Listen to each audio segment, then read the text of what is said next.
Assalamualaikum warahmatullahi wabarakatuh dan salam sejahtera. Terima kasih saya ucapkan atas peluang untuk saya berkongsi sedikit penerangan tentang SKPM iaitu Standard Kualiti Pendidikan Malaysia. Pertama sekali, apakah SKPM itu? SKPM ialah satu instrumen penilaian kualiti sekolah yang dibangunkan oleh Kementerian Pendidikan Malaysia KPM bagi menilai keberkesanan dan kecekapan sesebuah sekolah dalam aspek kepimpinan, pengurusan serta proses pengajaran dan pembelajaran. Secara mudahnya, SKPM menjadi cermin kepada sekolah. Ia membantu pihak sekolah melihat kekuatan dan kelemahan mereka untuk menambah baik mutu pendidikan. Seterusnya, asal-usul dan tujuan. SKPM mula diperkenalkan pada tahun 2003 dan telah melalui beberapa penambahbaikan sehingga wujud versi terkini yang dikenali sebagai SKPM G2 Standard Kualiti Pendidikan Malaysia Gelombang 2. Tujuan utama SKPM G2 ialah untuk yang pertama, menilai tahap kualiti sekolah secara menyeluruh. Yang kedua, membantu sekolah melaksanakan penambahbaikan berterusan. Dan yang terakhir, menjadi panduan kepada pemimpin sekolah dan guru untuk memastikan segala tindakan selaras dengan hala tunjuk pendidikan negara. Struktur SKPMG 2. SKPMG 2 dibahagikan kepada dua komponen utama iaitu Standard 1 hingga 4 untuk menilai keberkesanan, kepimpinan dan pengurusan sekolah. Standard 5 untuk menilai kualiti guru dalam pengajaran dan pembelajaran PDPC. Sebagai contoh, Standard 1 menilai kepimpinan sekolah seperti bagaimana pengetua atau guru besar merancang strategi dan memberi inspirasi kepada guru. Standard 2 dan 3 melihat kepada pengurusan organisasi dan sumber pendidikan. Dan yang terakhir, manakala Standard 5 yang sering menjadi tumpuan menilai sejauh mana guru melaksanakan PDPC yang berkesan, menarik dan berpusatkan murid. Kepentingan SKPM kepada guru. Bagi seorang guru berjiwa pendidik, SKPM bukanlah sekadar alat penilaian tetapi juga panduan refleksi diri. Melalui SKPM, guru dapat menilai sejauh mana kaedah pengajaran mereka berkesan, bagaimana mereka melibatkan murid secara aktif dan adakah mereka melaksanakan pentadsiran dengan adil dan menyeluruh. Dengan itu, SKPM membantu guru memperbaiki kelemahan, meningkatkan profesionalisme dan akhirnya melahirkan murid yang lebih cemerlang. Sebagai kesimpulan, Standard Kualiti Pendidikan Malaysia merupakan satu instrumen penting dalam memastikan mutu pendidikan sentiasa berada pada tahap yang terbaik. Ia bukan sekadar laporan atau penilaian di atas kertas, tetapi merupakan cermin kepada nilai profesionalisme dan keikhlasan seorang guru dalam mendidik. Seperti kata pepatah, guru cemerlang bukan dinilai daripada apa yang dia ajar, tetapi daripada bagaimana dia memberi inspirasi kepada murid. Dengan adanya SKPM, guru dan sekolah dapat terus melangkah ke hadapan dengan hala tuju yang jelas dan berfokus. Sekian, terima kasih. Bismillahirrahmanirrahim. Assalamualaikum warahmatullahi wabarakatuh. Nama saya Sofia Dinara binti Srizan dan sekarang saya akan menjelaskan pula tentang Pelan Pembangunan Pendidikan Malaysia iaitu PPPM. Baiklah, apakah itu PPPM dan kenapa wujudnya PPPM dalam aspirasi dan juga hala tuju pendidikan negara kita? Baiklah, PPPM merupakan satu pelan strategik yang dikenalkan oleh Kementerian Pendidikan Malaysia pada tahun 2013 hingga kini, iaitu tahun 2025. PPPM memperkenalkan pendekatan pembelajaran yang lebih interaktif, berpusatkan murid dan juga berasaskan teknologi digital, bagi memastikan pelajar dapat menyesuaikan diri dengan perubahan dunia dan juga masyarakat pada masa hadapan. Usaha ini juga seiring dengan aspirasi negara untuk melahirkan modal insan yang berdaya saing, inovatif dan juga berakhlak mulia agar dapat mentransformasi sistem pendidikan negara agar lebih berkualiti dan juga berdaya saing dengan relevan dengan keperluan abad ke-21.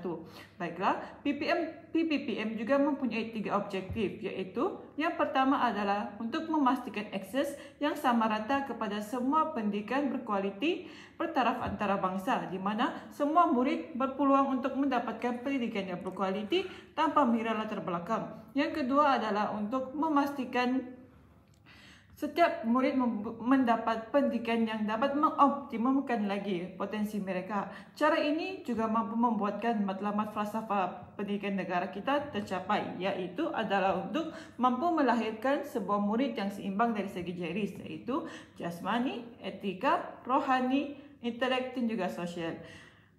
Baiklah, Pelan Pembangunan Pendidikan Malaysia juga memberikan penekanan terhadap peranan dan juga persepsi ibu bapa terhadap sistem pendidikan negara. Usaha ini sudah jelas penting bagi memastikan ibu bapa dapat memahami dasar serta hala tuju pendidikan yang dilaksanakan oleh kerajaan.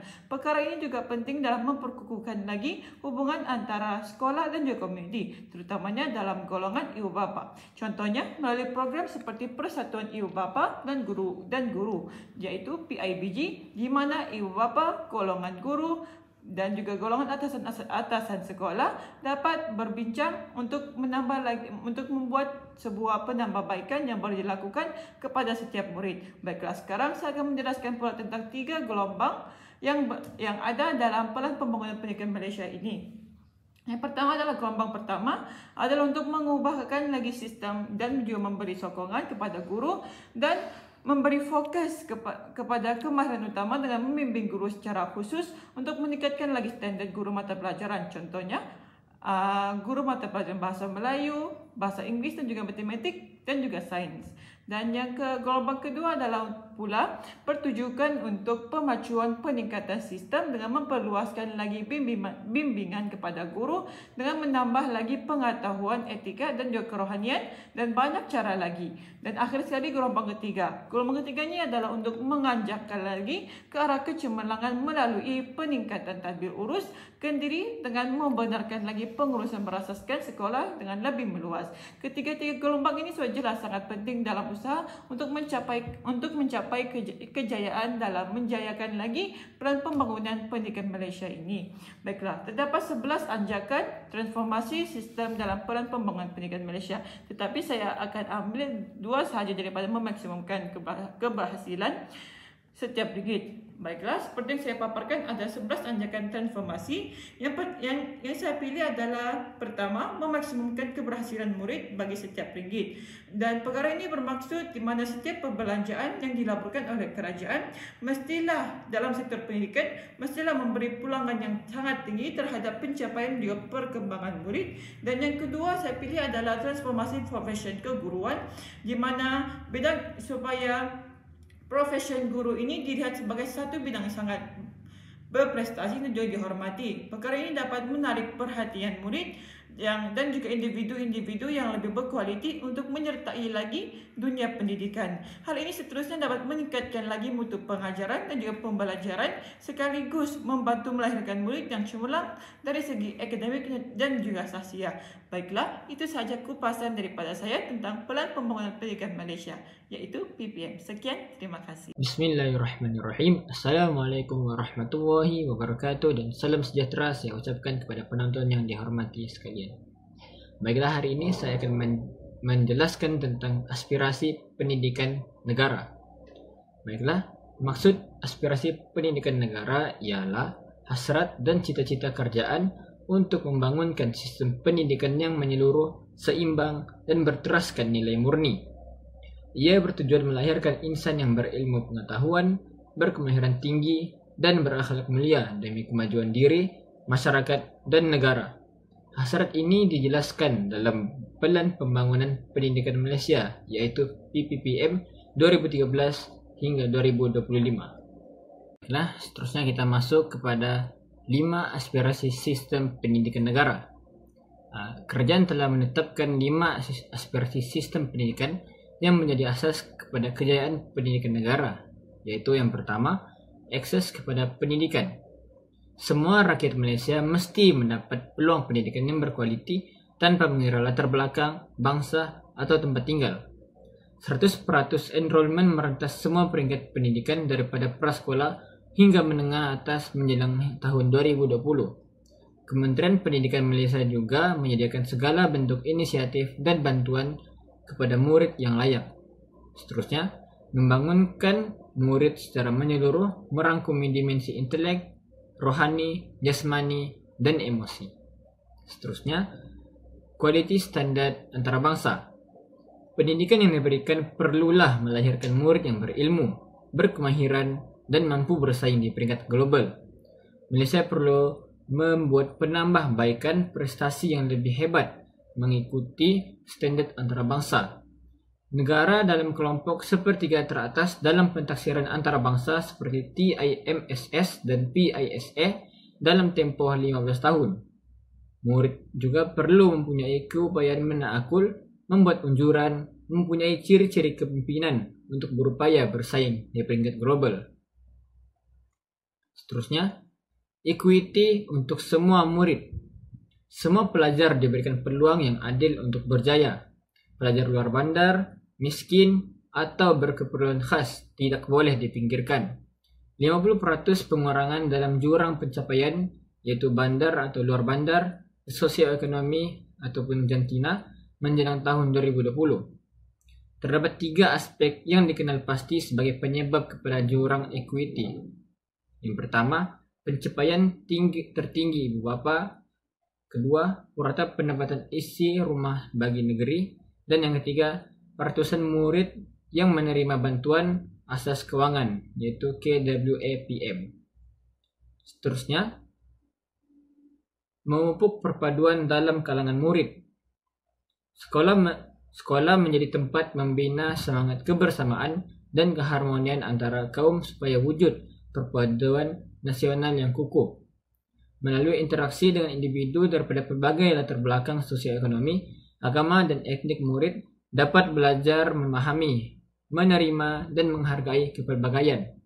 Dengan ini, murid boleh lebih saling kenal mengenal dan lebih mendalami kepelbagaian kaum di dalam Malaysia. Seterusnya, pelaksanaan bercekapan tinggi, yaitu sistem pendidikan perlu diurus dengan cekap supaya sumber dan tenaga dapat digunakan secara berkesan untuk manfaat semua. Menekankan penggunaan budget yang diperuntukkan dengan lebih cekap dan berkesan bagi memaksimumkan keberhasilan murid. Seterusnya saya akan menerangkan tentang 6 aspirasi murid. Selain daripada aspirasi pendidikan negara, sistem pendidikan juga telah mewujudkan ataupun menumpukan kepada 6 aspirasi murid untuk membentuk pelajar yang cemerlang, seimbang, dan berkualiti tinggi. Yang pertama ialah pengetahuan. Murid perlulah menguasai ilmu dalam pelbagai bidang dan sentiasa berusaha menambah ilmu baharu. Hal ini kerana dengan bertambahnya ilmu, maka bertambahlah pengalaman dan kemahiran seorang murid tersebut. Seterusnya, kemahiran berfikir. Murid perlulah berfikiran kritikal, kreatif, dan mampu menyelesaikan masalah dengan bijak. Yang ketiga, kemahiran memimpin. Murid perlu mempunyai keyakinan diri, tanggung jawab, dan mampu memimpin diri serta orang lain. Hal ini perlu diterapkan supaya murid mempunyai pengalaman dan lebih bersedia untuk memimpin negara kita pada masa akan datang. Seterusnya, kemahiran dui bahasa. Murid perlu menguasai bahasa Melayu sebagai bahasa antarabangsa, sebagai bahasa kebangsaan, dan bahasa Inggris sebagai bahasa antarabangsa. Seterusnya, etika dan kerohanian. Murid perlu mengamalkan nilai murni, berakhlak baik, dan berpegang pada ajaran agama. Hal ini boleh mengelakkan daripada konflik hubungan sesama dan berpegang pada ajaran agama membuatkan mereka tidak mudah terpesong daripada ajaran mereka. Seterusnya, identiti nasional. Murid perlulah berbangga menjadi rakyat Malaysia serta cintakan tanah air. Keenam aspirasi ini saling melengkapi dalam membentuk pelajar yang bukan sahaja cemerlang akademik, tetapi juga hebat dari segi sahsia dan jati diri. Aspirasi ini amat penting karena pendidikan merupakan asas kemajuan negara. Melalui sistem pendidikan yang berteraskan aspirasi ini, kita dapat melahirkan generasi madani, berfikiran maju, berakhlak tinggi, dan mampu menyumbang kepada pembangunan negara di masa hadapan. Ia juga sejajar dengan falsafah pendidikan negara, falsafah pendidikan kebangsaan yaitu FPK, yang menekankan pembangunan insan secara menyeluruh dari aspek jasmani, emosi, rohani, intelek, dan sosial. Kesimpulannya, aspirasi pendidikan negara adalah panduan penting bagi memastikan sistem pendidikan kita terus maju dan relevan. Jika semua pihak yaitu guru, pelajar, ibu bapa, dan masyarakat memainkan peranan masing-masing, tidak mustahil Malaysia menjadi negara yang berilmu, berakhlak, dan berjaya di pentas dunia. Sekian itu saja daripada saya. Wassalamualaikum warahmatullahi wabarakatuh. Assalamualaikum warahmatullahi wabarakatuh dan salam sejahtera. Yang dihormati barisan panel jemputan, rakan-rakan forum serta para hadirin sekalian. Selamat datang ke forum kita pada hari ini yang bertajuk Implikasi, Aspirasi dan Hala Tuju Pendidikan kepada Guru Berjiwa Pendidik. Tajuk yang kita bawakan hari ini amat penting kerana guru berjiwa pendidik merupakan nadi utama dalam menjayakan aspirasi pendidikan negara. Juga menekankan pembentukan guru berkualiti tinggi, berintegriti dan berinovasi. Bersama-sama kita pada hari ini ialah 3 orang panel yang akan mengupas tajuk ini dengan pandangan masing-masing. Di sebelah kanan saya adalah panel pertama iaitu saudari Sofia dan Nila. Sebelah kiri saya panel kedua iaitu saudari Anis Nurdamia dan panel kita yang ketiga iaitu saudara Muhammad Irfan. Baiklah, tanpa melengahkan masa, marilah kita dengarkan kupasan daripada panel pertama iaitu saudari Sofia dan Nila. Silakan saudari untuk menghuraikan pandangan tentang bagaimana aspirasi dan hala tuju pendidikan memberi implikasi kepada guru berjiwa pendidik, khususnya dari aspek guru sebagai teladan dan guru yang cekap menggunakan teknologi. Dipersilakan. Assalamualaikum warahmatullahi wabarakatuh dan salam sejahtera. Terima kasih kepada moderator yang sungguh jelita lagi bijaksana. Bila kita bercakap tentang aspirasi dan hala tuju pendidikan negara, sebenarnya kita sedang menyentuh tentang peranan besar guru dalam menjayakan hasrat pelan pembangunan pendidikan Malaysia iaitu PPPM. Guru bukan sekadar penyampai ilmu tetapi juga insan yang membentuk akhlak, nilai dan juga masa depan murid. Inilah kita sebut sebagai guru berjiwa pendidik. Dalam pelan pembangunan pendidikan Malaysia, salah satu aspirasi utama ialah melahirkan rakyat yang beretika dan berjiwa nasional. Maknanya, guru mestilah menjadi teladan yang baik kepada murid. Apabila guru menunjukkan kejujuran, tanggungjawab dan kasih sayang dalam mendidik, murid akan mencontohi sikap tersebut. Guru berjiwa pendidik bukan hanya mengajar di bilik darjah, tetapi juga membimbing dan mempunyai kepribadian yang tinggi dan mulia. Hal ini secara tidak langsung memberi contoh yang baik kepada anak-anak didik mereka supaya mereka dapat mencontohi sikap baik yang ditunjukkan oleh pendidik mereka. Secara ringkasnya, implikasi adalah guru boleh menjadi teladan dari sumber inspirasi kepada generasi yang dibimbingnya melalui penerapan nilai-nilai yang baik yang dilaksanakan sepanjang waktu PDP. Selain itu, hala tuju pendidikan masa kini juga menuntut guru agar cekap dan kreatif dalam penggunaan teknologi. Dalam anjakan ke-7 PPPM, jelas dinyatakan bahawa sistem pendidikan perlu memanfaatkan ICT bagi meningkatkan kualiti pembelajaran. Jadi, guru berjiwa pendidik mestilah sentiasa bersedia menyesuaikan diri dengan perubahan menggunakan platform seperti Google Classroom, Kahoot dan juga Canva untuk menjadikan PDP lebih menarik dan juga interaktif. Penguasaan teknologi bukan sekadar kemahiran tambahan, tetapi juga keperluan penting supaya guru boleh menyampaikan ilmu dengan lebih berkesan dan relevan dengan kemajuan teknologi dunia pada masa ini. Guru yang menguasai teknologi juga sebenarnya menunjukkan semangat pembelajaran sepanjang hayat selaras dengan aspirasi PPPM untuk melahirkan guru berprestasi tinggi dan inovatif. Sebagai kesimpulan, guru berjiwa pendidik adalah tunjang utama kejayaan aspirasi pendidikan negara. Melalui PPPM, kita disuruh untuk melahirkan guru yang menjadi teladan dalam akhlak mereka dan pada masa yang sama mahir dalam memanfaatkan teknologi bagi mencorak masa depan pendidikan. Seandainya setiap guru mampu menggabungkan nilai dan kemahiran ini, insya-Allah setiap pendidikan negara kita bukan sekadar mencipta pelajar cemerlang, tetapi juga membina insan yang berjiwa dan berharga untuk bangsa dan negara. Baiklah, itu sahaja daripada saya. Sekian, terima kasih. Terima kasih diucapkan kepada saudari Sofia atas perkongsian yang sangat menarik dan bernas. Jelaslah bahawa guru bukan sekadar pendidik, tetapi juga role model dan pengguna teknologi yang bijak dalam menjayakan aspirasi pendidikan negara. Terusnya, kita beralih kepada panel kedua iaitu saudari Anis. Saya setuju dengan pandangan panel pertama. Tambahan pula, hala tuju pendidikan memberi kesan besar terhadap pembangunan profesional. Sorry, nervous. Saya setuju dengan pandangan panel pertama. Tambahan pula, hala tuju pendidikan memberi kesan besar terhadap pembangunan profesionalisme guru. Guru masa kini perlu bersedia menghadapi cabaran abad ke-21 yang menuntut kemahiran teknologi, kreativiti dan pemikiran kritikal. Oleh itu, hala tuju pendidikan menuntut guru untuk sentiasa meningkatkan kompetensi diri melalui latihan, kursus serta pembelajaran sepanjang hayat. Contohnya, program Continuous Professional Development (CPD) digalakkan oleh Kementerian Pendidikan Malaysia bagi memastikan guru terus relevan dan berupaya melaksanakan PDPC berkualiti. Guru berjiwa pendidik akan melihat setiap perubahan dasar bukan sebagai beban tetapi sebagai peluang untuk menambah ilmu dan memperkukuh profesionalisme mereka demi kebaikan murid. Baiklah, seterusnya, guru berjiwa pendidik bukan sahaja mendidik dengan ilmu tetapi juga dengan akhlak dan teladan. Hala tuju pendidikan seperti falsafah pendidikan kebangsaan menggariskan matlamat, melahirkan insan seimbang dan harmonis. Ini bermula dengan guru itu sendiri. Implikasinya, guru perlu menonjolkan sifat amanah, ikhlas, sabar dan kasih sayang dalam mendidik.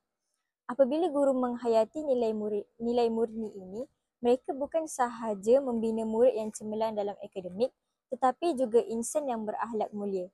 Seperti sabda Rasulullah SAW, sesungguhnya aku diutuskan untuk menyempurnakan akhlak yang mulia. Riwayat Ahmad. Inilah asas kepada jiwa pendidik sebenar. Guru yang benar-benar memahami hala tuju pendidikan akan melaksanakan amanah mendidik dengan penuh keikhlasan, berorientasikan nilai dan berpaksikan pembangunan insan yang holistik. Akhir kata, marilah kita semua memperkukuh semangat dan jiwa sebagai pendidik sejati demi kelangsungan pendidikan berkualiti di Malaysia. Sekian. Baiklah, terima kasih kepada saudari Anis atas perkongsian yang begitu mendalam. Bagi melengkapkan perbincangan kita, marilah kita dengarkan pula pada panel ketiga kita iaitu saudara Muhammad Irfan. Terima kasih saya ucapkan kepada Tuan Moderator. Assalamualaikum warahmatullahi wabarakatuh dan salam sejahtera kepada penonton yang saya hormati. Apabila kita membincangkan tentang implikasi terhadap guru berjiwa pendidik, antara perkara yang paling penting ialah bagaimana guru memainkan peranan dalam memastikan murid bukan sahaja berjaya dalam bidang akademik, tetapi juga berkembang dalam sasiah dan kemanusiaan. Terdapat dua implikasi utama yang ingin saya sentuh pada hari ini. Yang pertama, guru perlu bersikap peka dan cakna terhadap setiap murid di sekolah. Sebagai seorang pendidik, guru bukan hanya bertanggung jawab mengajar di dalam bilik darjah, tetapi juga perlu memahami setiap keperluan dan perbezaan murid. Setiap murid mempunyai minat, latar belakang, dan tahap kemampuan yang berbeza. Maka, guru perlu sentiasa prihatin terhadap keadaan mereka agar tiada murid yang tercicir dalam pelajaran. Guru yang peka akan mudah perasan perubahan tingkah laku atau prestasi murid. Sebagai contoh, apabila seseorang murid yang biasanya aktif tiba-tiba menjadi pendiam atau kelihatan murung, guru yang cakna akan menyadari perubahan tersebut dan mengambil langkah mendekati murid tersebut. Mungkin murid itu menghadapi tekanan, masalah keluarga, atau isu emosi yang menjejaskan pembelajarannya. Inilah keindahan seorang guru berjiwa pendidik. Mereka bukan sahaja mengajar dengan akal, tetapi mendidik dengan hati. Guru yang memahami muridnya akan dapat membina hubungan yang erat sekaligus mewujudkan suasana pembelajaran yang selamat, mesra, dan menyeronokkan. Seterusnya, guru perlu berani meneroka pelbagai cabang ilmu. Dalam dunia serba moden ini, ilmu yang tidak lagi terhad kepada buku teks semata-mata. Teknologi, media sosial, dan inovasi pendidikan berkembang dengan pantas.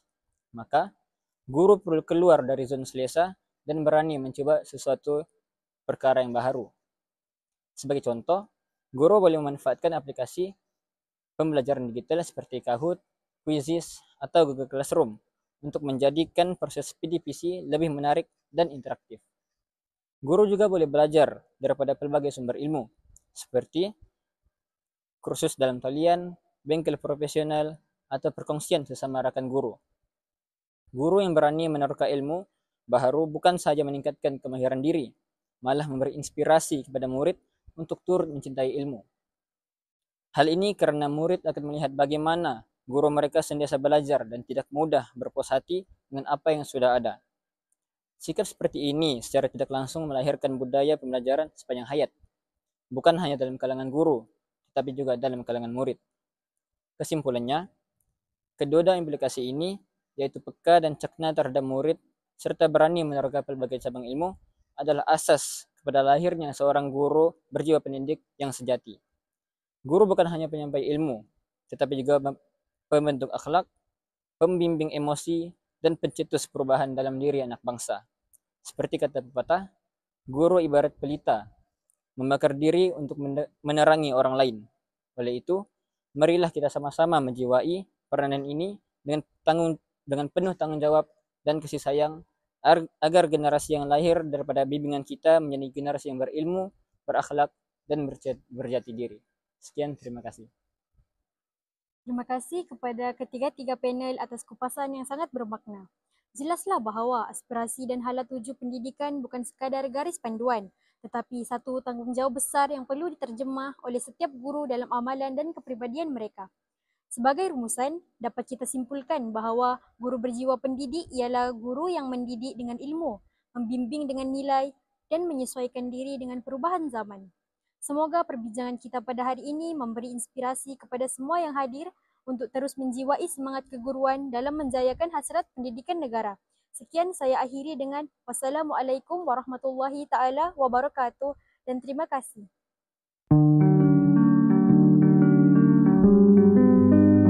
Sekian, itu saja daripada kami. Wabillahi taufiq wal hidayah. Wassalamualaikum warahmatullahi wabarakatuh.